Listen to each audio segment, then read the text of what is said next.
Olá, pessoal. Estamos aqui novamente, mais uma aula. Na realidade, estamos finalizando este módulo, de introdução à estatística. Nós estamos finalizando a aplicada à educação. Estamos finalizando a nossa disciplina estatística aplicada à educação. E gostamos tanto da participação da professora Arlenes, na nossa aula 6, que convidamos ela novamente para estar aqui com a gente, falando sobre a nossa temática dessa aula, que é o questionário como instrumento de coleta. Seja bem-vinda, professora. Muito obrigada pela participação na nossa aula 6, Gostamos muito que trouxemos de volta. No plano, não, tem que vir de novo. Muito obrigada. Na verdade, pessoal, fui eu que pedi para voltar, tá? Fui eu que pedi. Mas eu agradeço e venho todas as vezes que precisar. Não oferece não, Porque a gente vai explorar, pessoal? Porque a aula foi muito gostosa, muito legal mesmo, que bom. Sim, E aí, a partir assim, dessa nossa aula 7, a professora vai estar participando também, vai estar interagindo e vai falar um pouquinho para a gente sobre os tipos de pesquisa. Daqui a pouquinho ela volta e fala com vocês. Antes da gente iniciar a nossa temática de hoje, eu quero chamar de novo a atenção de vocês para a participação nos nossos fóruns. Pessoal, é fundamental essa nossa interatividade para o nosso processo de ensino e aprendizagem. Porque é lá que nós vamos estar o quê? Conversando com vocês, tirando as dúvidas de vocês e vocês estarão o quê? Colocando, comentando as nossas temáticas, as nossas discussões. Então é necessário que vocês participem, mas também não coloquem só a opinião de vocês, não falem só sobre a temática. Comentem também as discussões dos nossos colegas, dos colegas de vocês que estão colocando. Comentem também, por quê? Porque só assim a gente vai estar construindo conhecimento e vamos estar aprendendo juntos. Outra questão importante, nós temos o fórum da disciplina. É lá que vocês vão estar tirando as dúvidas na disciplina como um todo, no geral. A nossa avaliação está chegando, então é importante que você entre lá, tem alguma dúvida, entre, pergunte, que a gente vai ter o maior prazer de esclarecê-las, ok? Eu espero vocês. Tá? Depois não vão reclamar, eu tinha essa dúvida e não perguntei, ninguém respondeu. Pergunte, que nós estamos lá. Eu, a professora Rosário, junto com nossas tutoras, Iana e Ieda e a Eunice, estamos lá para ajudar vocês, para esclarecer todas as suas dúvidas, ok? Então vamos à nossa temática de hoje. Nós vamos falar um pouquinho sobre o questionário como instrumento de coleta. Vamos entender um pouquinho qual que é a função desse questionário nesse processo aí de pesquisa. Vamos lá? Então, o questionário ele consiste basicamente em traduzir os objetivos específicos da pesquisa em itens bem elaborados. Então, para o pesquisador, para ele poder elaborar esse questionário, as questões que vão compor esse questionário, ele tem o quê? Ele tem que ter um conhecimento. Ele tem que conhecer bem do que ele vai estar falando, do que ele vai estar pesquisando. Por quê? Porque ele vai o quê? Ele vai resumir todos os seus objetivos, tá? O que ele quer saber. Então, é o questionário que vai demonstrar isso daí para ele. Olha só o que a Acker coloca para a gente. A construção de um questionário é considerada uma arte imperfeita, pois não existem procedimentos exatos que garantam que seus objetivos de medição sejam alcançados com boa qualidade. Tá? Então, assim, não existe um procedimento que é exato, por isso que é imperfeito. Então, é necessário ter um domínio do conteúdo, ter um domínio do questionário, do instrumento de coleta que ele vai estar desenvolvendo. Nós temos algumas etapas fundamentais na construção de um questionário. Vamos observar. Primeiro, nós temos o quê? Planejar o que vai ser mensurado, formular as perguntas para obter as informações necessárias, definir a organização do texto, testar o questionário utilizando uma pequena amostra em relação às omissões e ambiguidades e, caso necessário, corrigir o problema e fazer novo pré-teste. Então, essas são as etapas que o pesquisador ele vai ter que desenvolver até chegar ao ponto da aplicabilidade do questionário. Ele vai ter que fazer um pré-teste. Fez o questionário, analisou as questões, todos os itens que estão ali, e antes de levar este questionário para a sua amostra, para onde ele realmente vai desenvolver a pesquisa, ele faz o quê? Ele faz um pré-teste.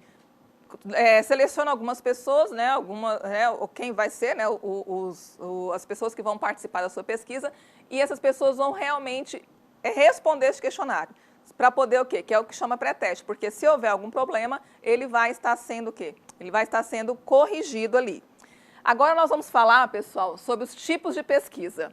E a nossa professora, a Arlenes, que esteve aqui com a gente, participou na nossa aula 6, e ela quis ir, pessoal, ela fala que quis ir, mas a gente também insistiu um pouquinho. Vem, professora, vem, nos ajude, Fale um pouquinho para a gente sobre esse tipo de pesquisa, porque ela é uma pesquisadora, pessoal. Ela é também uma pesquisadora e muito boa, por sinal. Pois é, eu vou um pouco não vou muito de encontro com a imagem que vocês têm dos matemáticos, né? Já percebi isso. Então, bom, eu vou falar aqui um pouquinho de pesquisa, mas antes eu quero falar um pouquinho para vocês uma seguinte situação. Quando nós falamos de dados, vocês aprenderam como analisar um dado, como resumir, como descrever, não é? Mas talvez vocês em algum momento tenham parado para perguntar, puxa, de onde é que esses dados surgem? Eles não caem do céu, eles não descem para vocês assim, eu vou simplesmente analisá-los, vou tabelar, vou distribuir, vou ver frequência, vou ver média, vou ver moda, vou ver o desvio em relação à média. Antes de tudo isso, você tem que buscar esses dados. E o questionário é um elemento de busca, é um instrumento de busca, não é? Você define o tipo de pesquisa que quer fazer, e aí você vai ver, por exemplo, qual é a pesquisa que se enquadra melhor com esse questionário. Tem outras que têm outras ferramentas que não o questionário, porque não é o mais coerente para determinada pesquisa.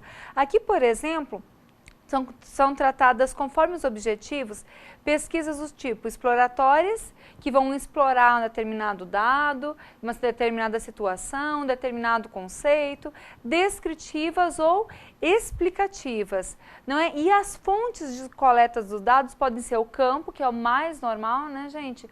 Ou pode ser um laboratório, que nós temos aí químicos, físicos, biólogos, farmacêuticos, toda essa parte da parte de saúde, de ciências da saúde, por exemplo, que vai no laboratório pesquisar. Ciências naturais também vai muito no laboratório pesquisar. E nós temos as pesquisas bibliográficas, pesquisas de documento, pesquisas onde a pessoa vai procurar em fontes bibliográficas os dados ou as respostas para aquelas inquietações, porque a pesquisa ela surge de uma inquietação, não é, gente? Então, os procedimentos de coleta, nós temos várias formas de coletar. Uma delas é o questionário. Nós temos outras formas também de coletar informações sobre o assunto que nós queremos.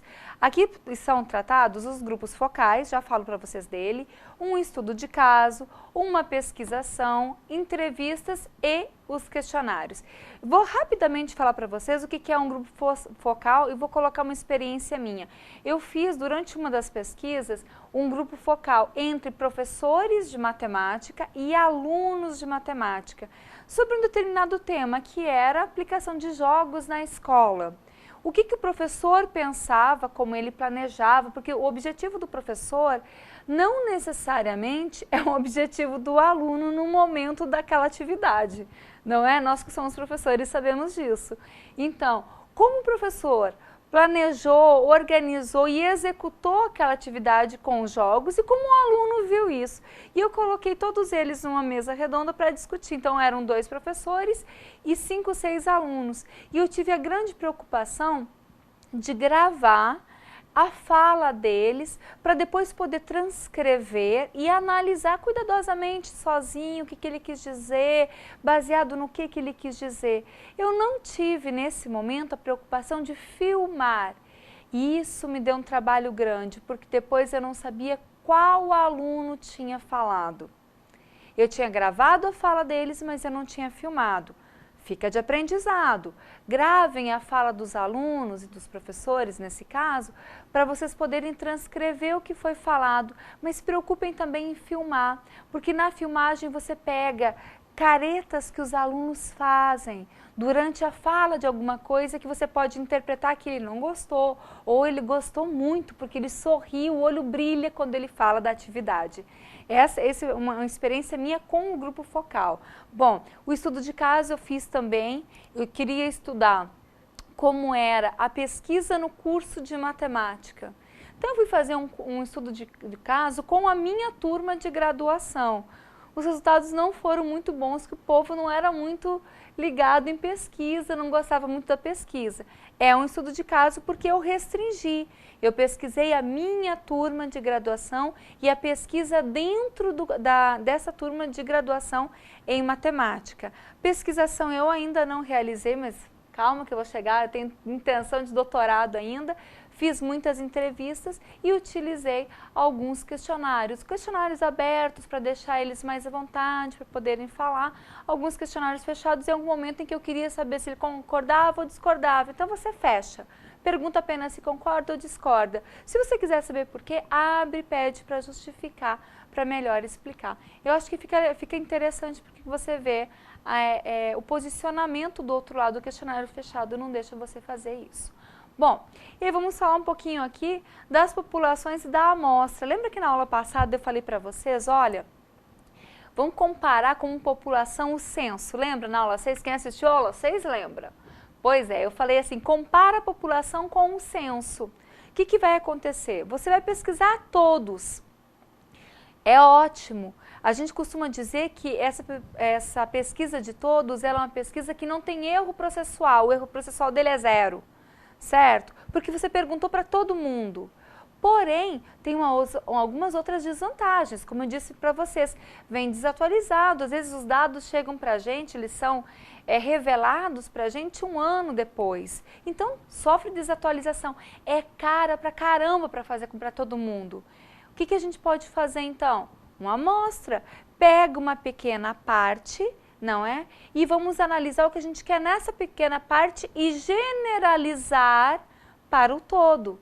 Bom, se apareceu nessa parte dessa forma, eu posso concluir para o todo. Claro que tem que ter cuidado, porque eu tenho que ter muito critério para estabelecer quem vai ser essa minha amostra. Se eu quero procurar quais são as situações que afligem as populações mais vulneráveis da sociedade, vamos falar em vulnerabilidade econômica, por exemplo, eu não posso fazer pesquisa no shopping center. Isso é, em matemática, um dado viciado. Se eu quero perguntar a credibilidade de um candidato A ou a possibilidade de eleição do candidato A, eu não vou no comitê do candidato A perguntar. Eu vou escolher um campo neutro, eu vou pegar um pouco de cada setor. Então, essas amostras que nós vamos pegar, elas têm que ter critérios para serem escolhidas, porque senão a gente compromete a credibilidade da nossa pesquisa. Isso o pesquisador tem que ficar muito atento. Quando eu fui fazer pesquisa, eu também trabalho com jogos em matemática. Por que é que eu não entrevistei os meus alunos?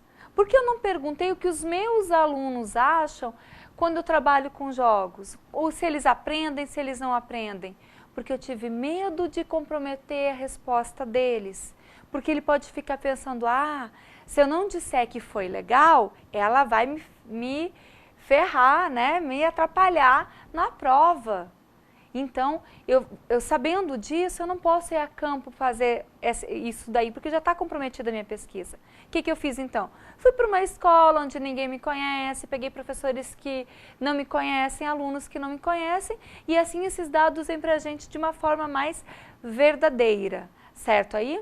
Bom, como eu falei, a determinação da amostra é muito importante. Nós temos aqui 3 tipos de amostra. Gente, existem outros, na própria apostila de vocês existem outros. Essas aqui são as mais utilizadas. Por exemplo, a amostra aleatória simples, a gente também trata, alguns autores chamam de amostra casual. Você pega casualmente os elementos que vão compor essa amostra. Pega um de cada setor, pega um de cada bairro, se é na escola, pega um de cada sala, um de cada série, não é? Se você quer fazer um estudo de caso sobre o 6º ano e você tem 5 6º anos na escola, pega 1, 2, porque é importante também que essa amostra seja representativa. 10% é bacana, que seja 10% da população, que a amostra tem aí 10% da população. Mas o meu critério é casual. Eu peguei esse aluno, eu peguei aquele, eu não vou pegar os que têm as melhores notas, porque daí eu já estabeleci um critério que não é mais a casualidade. Eu peguei aqueles alunos que têm as melhores notas.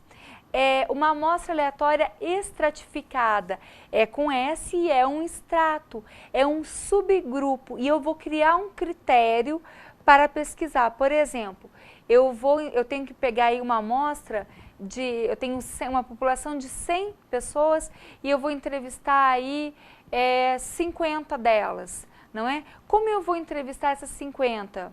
Eu quero só 50 na entrevista, quero só metade dessa minha população de 100. Eu vou criar um critério aqui, não. Vou fazer o seguinte, eu vou distribuir números a todos eles e vou pegar apenas os pares ou apenas os ímpares. Eu distribuí 50. Então, eu pego só os pares, ou pego só os ímpares, ou pego só múltiplos de 3. Eu crio um critério. O critério mesmo que seja casual o seu critério, é interessante que você defina qual é o critério de eleição desta amostra. O critério de, é porque eu quis, não vale, tá? Querer não é critério, tá certo? Então, crie um critério para isso. A sistemática mostra isso também. Eu falei agora há pouco de 10%. Nós podemos pegar 10%. Imaginem assim, eu tenho um grupo de 120 pessoas, certo?